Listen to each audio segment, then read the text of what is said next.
प्रिय संस्कृत मित्राणि नमः संस्कृताय। संस्कृतवाणी गंगा चैनल पर मेघदूत के श्लोकों की व्याख्या चल रही है। अभी तक हमने 19 श्लोकों तक पढ़ा था, अब उसके आगे हम पढ़ेंगे। तो पिछले श्लोक में हमने जाना था कि जो नर्मदा की तलहटियों से जब वह मेघ आगे बढ़ेगा तो उसे नर्मदा की तलहटियों में रेवा नदी मिलेगी, उसकी चर्चा भी इस श्लोक में आएगी। तो मेघ वहाँ पर बरस चुका है। बनचर वधु एक शब्द आया है कि वह वधुओं को ऊपर या झाड़ियों में बरसते हुए तुम निकल जाना, ये कथानक पीछे था। अब आते हैं 20वें श्लोक में। हाँ, हमारे साथ आप वाचन कीजिए। मंदाक्रांता छंद है, तो मंदाक्रांता छंद में गायन कीजिए कि तस्यास्ते तैर्बन गजमदे वाशितम वांत वृष्टि जम्बो कुंज प्रतिहतरयम तोयमादाय गच्छे अंतः सारम घन तुलयितुम नानिलः सच्छते त्वां रिक्तः सर्वो भवते लघु पूर्णता गौरवाय। छंद है कि मंदाक्रांता जलधि सड़गैरम्बो न तौ ताद्गुरु चेत। तो इसमें बताया गया कि तस्यास्ते तैर, तो यहाँ से इसका अर्थ कर लीजिए कि वांत वृष्टि है। वांत वृष्टि से किसका बोध हो रहा है? मेघ का बोध हो रहा है कि हे मेघ तुम बरस चुके हो नर्मदा की तलहटियों में। मतलब जैसे तुम विंध्याचल के ऊपर पहुँचे तो जब वहाँ पर आप बारिश कर चुके हो तो वांत वृष्टि है। और तुम जब बरस चुके हो माने तुम अब खाली हो चुके हो, तुम्हारे अंदर अब जल नहीं है, इसलिए वांत वृष्टि। कालिदास ने कहा वांत वृष्टि कौन? मेघ। पूछ देगा कि वांत वृष्टि से किसका बोध हो रहा है? वांत वृष्टि से मेघ का बोध हो रहा है। और उसके बाद कहा कि तोयम आदाय गच्छे। तोयम माने जल को, आदाय माने लेकर, गच्छे माने जाना चाहिए। और कहाँ के जल को लेना चाहिए? तो तस्या, तस्या अर्थात रेवा। तस्या से किसका बोध हो रहा है? रेवा का। कि जो विंध्याचल की तलहटी में रेवा नदी बह रही है उसका तोयम आदाय गच्छे, उस नदी का, उस रेवा नदी के जल को लेकर तुम्हें जाना चाहिए। पूरी लाइन का अर्थ यही है कि तस्याह तोयम आदाय गच्छे, तुम्हें उस रेवा नदी के जल को लेके जाना चाहिए। और क्यों लेके जाना चाहिए? कि तुम अब वांत वृष्टि हो, तुम जल बरस चुके हो, तुम्हारे अंदर अब जल नहीं है, इसीलिए तस्याह रेवा, जिसे आज की भाषा में नर्मदा कहते हैं, उस नर्मदा नदी का, उस रेवा नदी का तुम्हें जल लेके जाना चाहिए। अब वह जल कैसा है उसके दो विशेषण बताए गए कि तस्यास्ते तैर वन गजमदैर वाशितम वांत वृष्टि। और कैसा जल है? तो लिखा गया मदई। और वह मद किसका है? बोले गजई। और वह गज कहाँ के हैं? तो बोला वन। तीन चीजें दी गई कि तुम जिस जल को लेके जाओगे वह जल में क्या मिला हुआ है? मद मिला हुआ है। और वह मद किसका है? हाथी का है। और वह हाथी है कहाँ के? दिया है वन। तो वन गज मदई तोयम आदाय गच्छे, माने ऐसा जल जिसमें हाथियों का मद मिला हो, ऐसे जल को तुम्हें लेके जाना चाहिए। तो यहाँ कहने का मतलब क्या हो गया कि गज मदई, मदई माने होता है कि जब हाथी अपनी जवानी की अवस्था में होता है, युवा अवस्था में होता है, उसे मद बहता है। तो और हाथी की ताकत ही होती है मद, अर्थात युवा अवस्था शक्तिशाली का बोध कराता है। उसी तरह यहाँ कालिदास भी इस मद से बोधित कराना चाहते हैं, तुम जो जल लेके जाओगे ग्रहण करोगे वह जल भी शक्तिशाली होगा, क्योंकि वनगज मदई का विशेषण दिया है तिक्तई, और वह वनगज मदई कैसा है, तीक्ष्ण गंध वाला है। वासितम माने सुगंध, तीक्ष्ण गंध वाले सुभाषित वनगज मदई से, वनगज अर्थात जंगली हाथियों के मद से बहते हुए जल में, मानो हाथियां जब उस जल में स्नान करती है तो उनके गंड स्थल से जो मद बहता है वह जल मद क्या होता है, वह पानी में मिल जाता है तो वह जल भी जो है मजबूत हो जाता है, ताकतवर हो जाता है। तो ऐसे रेवाम नदी से तुम तोयम आदाय गच्छे, तुम्हें जल लेके जाना चाहिए। क्लियर हो गया। अब दूसरी चीज बताई गई, एक विशेषण और दिया गया कि जम्बो कुंज प्रतिहत रयम, रयम माने होता है प्रवाह, रयम माने क्या होता है, प्रवाह। तो अर्थात जम्बू कुंज, आपने देखा होगा नदी की, थोड़ी कल्पना कीजिए, जो नदियाँ जहाँ बहती हैं अगल बगल वृक्ष जहाँ निकल पड़ते हैं या वृक्ष होते हैं तो वह नदियों में लटके हुए होते हैं। तो उसी तरह जम्बू माने जामुन के वृक्ष भी नदियों के किनारे उगे हुए हैं, और उनकी जो डालियां हैं, उनकी जो टहनियां हैं, वह नदी के प्रवाह को रोक रही है। प्रतिहत रयम, रय माने प्रवाह को क्या कर रही है, हत माने रोक रही है। तो इसे क्लियर हो गया कि वह जामुन जो है पानी को छूता हुआ बह रहा है, अर्थात जामुन इतना झुक गया है कि उसके प्रवाह को रोक रहा है जो पत्तों से। तो जामुन की भी एक विशेषता है, जामुन की चाहे पत्ती हो, जामुन का चाहे छाल हो, जामुन की चाहे गुठली हो, वह सब क्या होते हैं, उसमें सत्व पाए जाते हैं, अर्थात उसमें एक दवा होती है। जैसे गुठली को पीस लीजिए तो वह हमारे जो है शुगर में काम आता है, दांत ऊन कर लीजिए दांत मजबूत हो जाता है।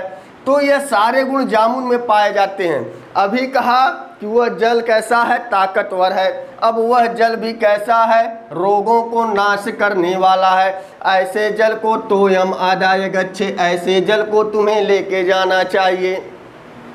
यक्ष बता रहा है कि हे मेघ तुम बरस चुके हो, इसीलिए तस्याह तोयम आदाय गच्छे, तुम्हें उस रेवा नदी का जल लेके जाना चाहिए। और वह जल कैसा है, वनगज मदई, जंगली हाथियों के मद निकले हुए मदों से युक्त है जल, और वह जल तीक्त वासितम, तीक्ष्ण गंध वाला है। और वह जल कैसा है, जम्बकुंज प्रतिहत रयम, अर्थात उसमें जामुन के सत्व गुण मिले हुए हैं, अर्थात वह जल औषधि युक्त भी है और शक्तिशाली है। ऐसे जल को तुम्हें लेके जाना चाहिए।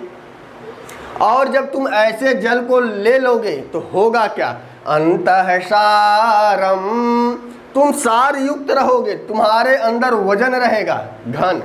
हे मेघ, यह संबोधन का चिन्ह है। हे मेघ, जब तुम ऐसे जल को ग्रहण कर लोगे तो तुम अंतः सारम हो जाओगे, तुम्हारे अंदर भारीपन आ जाएगा। और भारीपन आएगा तो होगा क्या कि तोलये तुम नानीलह सच्छते त्वाम, क्योंकि त्वाम माने तुमको, त्वाम माने तुमको, तुलती माने कोई तौल ना ले। यदि तुम हल्के होगे, तुम्हारे अंदर जल नहीं होगा, पानी नहीं होगा, इज्जत नहीं होगा। पानी का अर्थ इज्जत भी होता है, अर्थात तुम्हारे अंदर अंतरसार नहीं होगा, तुम्हारे अंदर कोई गूढ़ बातें नहीं होंगी, कोई उपयोगिता, माने कहने का तात्पर्य है कि यदि तुम्हारे अंदर महत्वपूर्ण चीज़ें नहीं होंगी तो तुम्हें कोई भी हल तुलई तुम तौल लेगा। इसीलिए तुम्हें वह तौल ना पाए, त्वाम तुलय तुम अनिलह ना सच्छति, तुम्हें कहीं हवा, अनिलह माने हवा, ना माने नहीं, सच्छत माने उड़ा ले जाए, तुम्हें कहीं हवा ना उड़ा ले जाए, इसीलिए तुम्हें तोयम आदाय गच्छे, उस रेवा नदी से तुम्हें जल लेकर जाना चाहिए। क्लियर हो गया। अंतः सारम, अंतः सारम घन तोलय तुम नानीलह सच्छते त्वाम, तुमको हवा उड़ाना ले जाए, तुम्हें तुलयतुम माने कहने का तात्पर्य कालिदास का था कि तुम हल्के रहोगे, हवा तेजी से चलेगी तो जो मार्ग हम बताना चाहेंगे उस मार्ग पर तुम नहीं जा पाओगे। भारी रहोगे तो जिस दिशा में जाना चाहोगे तुम चले जाओगे, क्योंकि हवा का वेग कहीं ज़्यादा हो गया तो तुम्हारा रास्ता बदल जाएगा। यह यक्ष बता रहा है। इसीलिए कहा कि रिक्त है सर्वो भावते हे लघो पूर्णता गौरवाय। ऊपर की लाइन से इसका अर्थ ले लीजिए कि जब तुम अंतः सार रहोगे तो पूर्णता गौरवाय भवति, तुम्हारे अंदर पूर्णता रहोगी और गौरव का अनुभव करोगे। लेकिन तुम अंतः सार से हीन रहोगे तो रिक्त है लघु सर्वो भवति, तुम हमेशा छोटी रहोगे। तो यहाँ कहने का अर्थ हो गया, सूक्त क्यों बन गई कि जो लघु माने छोटा, जो अल्प बुद्धि वाले होते हैं, छोटी बुद्धि वाले होते हैं, उन्हें कोई भी व्यक्ति तौल लेता है। लेकिन जो पूर्णता को, गौरवाय को, स्पष्ट बुद्धि वाले बुद्धिमान होते हैं, उन्हें जो है कोई भी व्यक्ति नहीं तौल सकता। इसीलिए यह सूक्त बन गए कि रिक्त है सर्वो भावते हे लघो पूर्णता गौरवाय। यहाँ पर यक्ष ने मेघ से कहा कि हे मेघ, तुम उस रेवा नदी का जल ले लेना और वह जल सुवासित होगा। और किससे सुवासित होगा? तो बताया जंगली हाथियों से सुवासित होगा, तीक्ष्ण गंध वाला होगा। और जामुन के कुंज से, जामुन की प्रवाह से माने जो उसके डंठल हैं, जो पेड़ पौधे, जो पत्तियां हैं, उस प्रवाह पानी में डूबी हुई हैं, उससे पानी लड़कर निकल रहा है, तो वह पानी भी औषधि युक्त हो जाएगा। ऐसे जल को लेकर जाना। और जब तुम जल ग्रहण कर लोगे तो होगा क्या कि तुम अंतःसार हो जाओगे। हे घन, घन क्या मतलब? हे मेघ। यहाँ पर देखिए संबोधन का, हे मेघ, जब तुम अंतरसार हो जाओगे तो त्वाम तुलयतुम अनिलः ना सच्छर, तुम्हें कहीं हवा तब नहीं उड़ा पाएगा, अर्थात कहीं तुम दूसरी रास्ते पर भटक न जाओ। इसीलिए तुम्हें उस रेवा नदी का जल लेना चाहिए, क्योंकि रिक्त सर्वो भवति ही लघु, तो पूर्णता गौरवाय, पूर्णता गौरवाय भवति और लघु रिक्त है भवति। जो छोटी बुद्धि वाले होते हैं उन्हें कोई भी व्यक्ति तौल सकता है, लेकिन जो पूर्ण बुद्धि वाले होते, बड़ी बुद्धि वाले होते हैं, जो अपनी बुद्धि का सही इस्तेमाल करते हैं, या जो बुद्धिमान है, तो वह कभी भी उन्हें कोई भी चीज़ इधर उधर नहीं डिगा सकती। वह जिस लक्ष्य की ओर प्रेरित कर दिए जाते हैं उस लक्ष्य को प्राप्त करते हैं। तो पूर्णता गौरवाय को बोधित करती है और लघु रिक्त को प्रबुद्ध करती है। क्लियर हो गया कि जो हल्का आदमी होगा वो छोटी सी समस्याओं पर टूट जाएगा, और जो बुद्धिमान आदमी होगा कितनी भी बड़ी समस्या आ जाए उस समस्या को हल करने का क्षमता रखेगा। तो कालिदास इस श्लोक के माध्यम से बताना चाहते हैं मेघ के वर्णन के दृष्टि में कि तुम जल क्यों लेना, क्योंकि कहीं तुम्हें ये हवा दूसरी तरफ न उड़ा ले जाए, इसीलिए तुम उस रेवा नदी से जल ले जाना। क्योंकि आगे के श्लोकों में आएगा कि मेघ का जो मेघत्व है वह पानी है। मेघ का मेघत्व क्या है? पानी है। यदि मेघ में पानी ना हो तो मेघ का कोई अस्तित्व नहीं है। लोग मेघ का इंतजार ही नहीं करेंगे आषाढ़ सावन में। मेघ का काम ही है पानी बरसना, तो मेघ का अस्तित्व है पानी, इसीलिए तुम हमेशा अपने पास पानी को लेकर जाना। क्लियर हो गया? तो यह 20वां श्लोक रहा। अब आते हैं अगले श्लोक में कि नीपम दृष्ट्वा हरित कपिशम केसरैर्दरूढै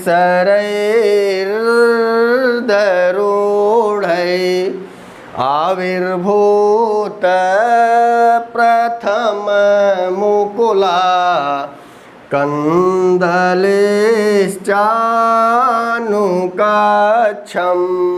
जग्ध्वारणे स्वधिकसुरभिं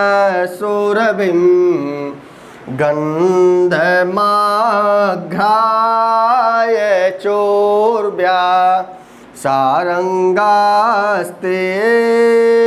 जल लव मुच सूच संते मार्गम। यह श्लोक का साधारण सा अर्थ है कि सारंगाः माने जो सारंग हैं, सारंगाः जल लव मुच है ते मार्गम सूच्यन्ति। माने सारंगा के बहुत से अर्थ होते हैं, भ्रमर होगा, हाथी होगा, हिरण होगा, आप जो भी अर्थ ले लें कि जो सारंगा हैं, जो जंगली जीव जंतु हैं, जो भ्रमर हैं, हाथी हैं, जो हिरण हैं, वह ते माने तुम्हारे, मार्गम माने मार्ग को, जल लव मुच माने होता है मेघ, जल लव माने बूंद, मुच माने छोड़ने वाले, जल लव मुच का अर्थ क्या हो गया? मेघ। हे मेघ वह तुम्हारे मार्ग को सूचित करेंगी। कौन? कि जो हिरण है, जो हाथी हैं, जो वहाँ के भ्रमर हैं, माने वहाँ के जो जीव जंतु हैं, वह तुम्हारे मार्ग को सूचित करेंगी। अब मार्ग कैसे सूचित होगा? इन जानवरों के या जीवों के माध्यम से। ऊपर की लाइन में बताया गया कि नीपम दृष्ट्वा हरित कपिशम, बहुत प्यारा छंद है, बहुत धीरे धीरे पढ़ा जाता है। केसरैर अर्धरूढ़ै, अर्धरूढ़ै केसरै, आधे खिले हुए केसर के फूलों से।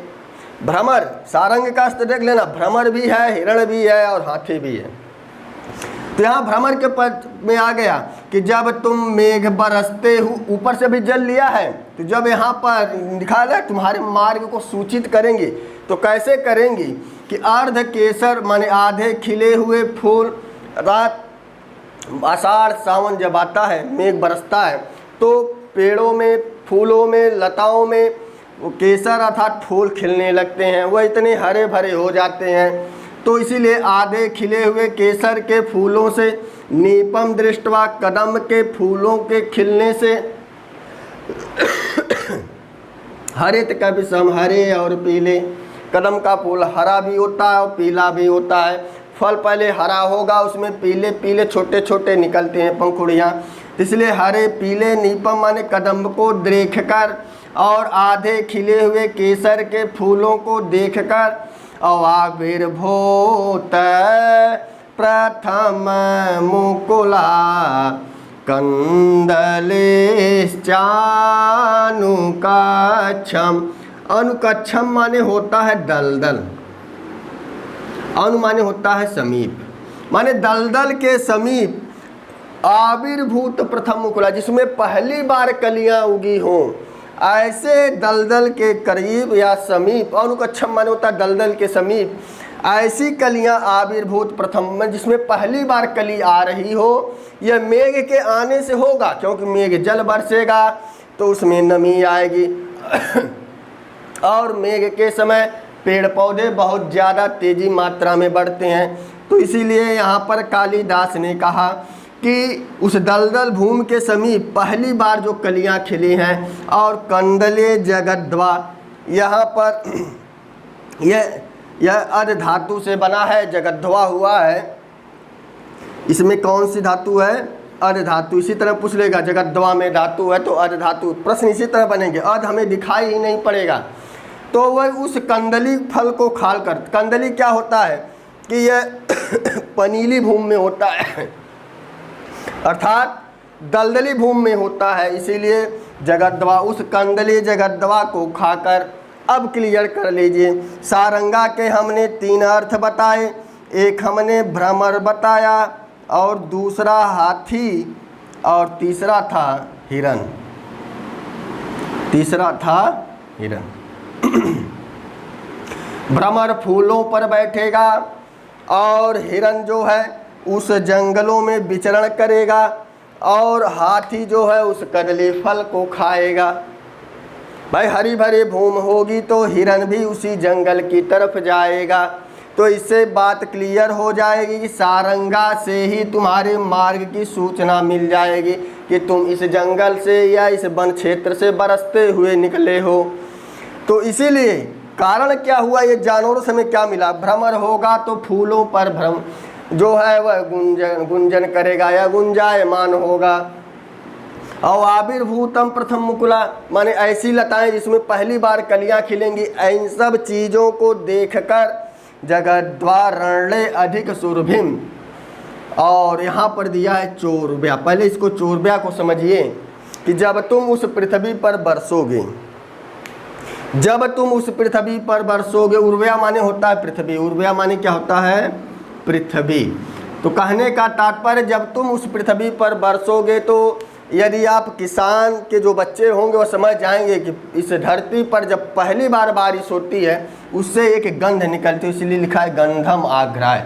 और वह गंध कैसी होती है? अधिक सुरभिम, बहुत ही सुरीली होती, बहुत ही महक वाली होती। वैसा गंध अगर किसी को मिल जाए, किसी को प्राप्त हो जाए तो उस गंध को सूंघने के लिए बहुत ही प्रयास करेगा। जो किसान के बच्चे होंगे वो समझते होंगे कि पहली बार जली हुई मिट्टी में, अर्थात धूप से गर्मी के बाद जो बारिश आती है, जो पहली बूंदें पड़ती हैं, उस पृथ्वी से जो महक निकलती है वह अधिक सुरभि होती है। ऐसा गंध किसी में नहीं पाया जाता, इसीलिए गंधम का विशेषण हो गया अधिक। कैसा गंधम?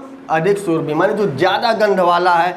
ऐसी पृथ्वी को सारंगास्ते जललव मुच सूच्यसन्ति सूचिष्यन्ति मार्गम, तुम्हारे मार्ग को सूचना देंगे। अरण्य माने होता है जंगल में, अर्थात उस जंगली कंदली फल को खाकर, उस जंगल में जो है कदम्ब के फूलों को देखकर, वह फूल कैसे हैं? लाल क्षमतम, हरे और पीले हैं। आधे खिले हुए केसर के फूलों को और पहली बार निकली हुई कलियों को, और दलदली भूमि पर, और कलियां निकली कहाँ हैं? दलदल भूमि के समीप बहुत सारी कलियां खिलती हैं। जहाँ पर नमी होगी वहाँ पर पेड़ पौधे फूल पत्तियाँ ज़्यादा मात्रा में होती हैं। और कंदली फल को खाकर, तो हाथी हिरन क्या है? कंदमूल खाते, शाकाहारी होते हैं। तो इससे हमें बोध हो गया कि ये सारंगा माने ये तीनों जानवर आपके आने की सूचना देंगे कि अभी तुम यहाँ से बरस कर निकले हो, क्योंकि यह जो सारी चीज़ें होंगी मेघ के आने के बाद होंगी। यदि मेघ नहीं आएगा तो कदम में जो है कभी भी फल नहीं लगेंगे, ना ही केसर खिलेगा, ना ही कलियाँ निकलेंगी, क्योंकि सूख जाएंगी, क्योंकि गर्मी के बाद ही तो मेघ आता है। इसीलिए कालिदास ने बताया कि सारंगास्ते जल लव मुच सूचयन्ति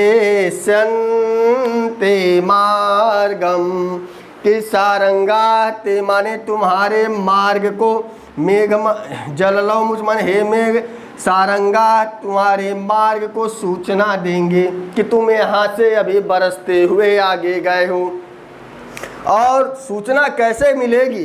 तो वह चीज़ें बताए गए कि कदम्ब में फल फूल लग जाएंगे, केसर अर्धरूढ़ हो जाए माने आधे खिले हुए होंगे, और कुछ लताओं में पहली बार, वो लता कहाँ होगी? अनुकक्षम, दलदली भूमि के समीप, पहली बार उसमें कलियाँ आएंगे। और जो कंदली फल है उसको खाकर, अरण्य माने जंगल में उस कंदली फल को खाकर, और वह जंगल कैसा हो गया है? तो च उर्वया गंधम आग्राय अधिक सुरभिम, तो अधिक सुरभिम गंधम आग्राय च उर्वया, माने उस पृथ्वी से एक अलग प्रकार की ज़्यादा सुगंधित जो है वायु निकलेगी, या ज़्यादा सुगंधित महक आएगी।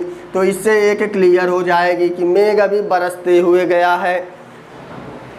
तो इसका अर्थ उतना डीपली नहीं था, इसमें एक सूक्ति थी उसको जानना चाहिए था। तो सारे श्लोक का अर्थ हमने अर्थ सहित और एक एक शब्दों को तोड़कर बताया। वीडियो कैसी लगी कमेंट बॉक्स में अवश्य बताएगा। अब इसके आगे का श्लोक हम अगले भाग में देंगे। तो बस आज के लिए इतना ही। नमः संस्कृताय, शुभ संध्या, शुभ रात्रि।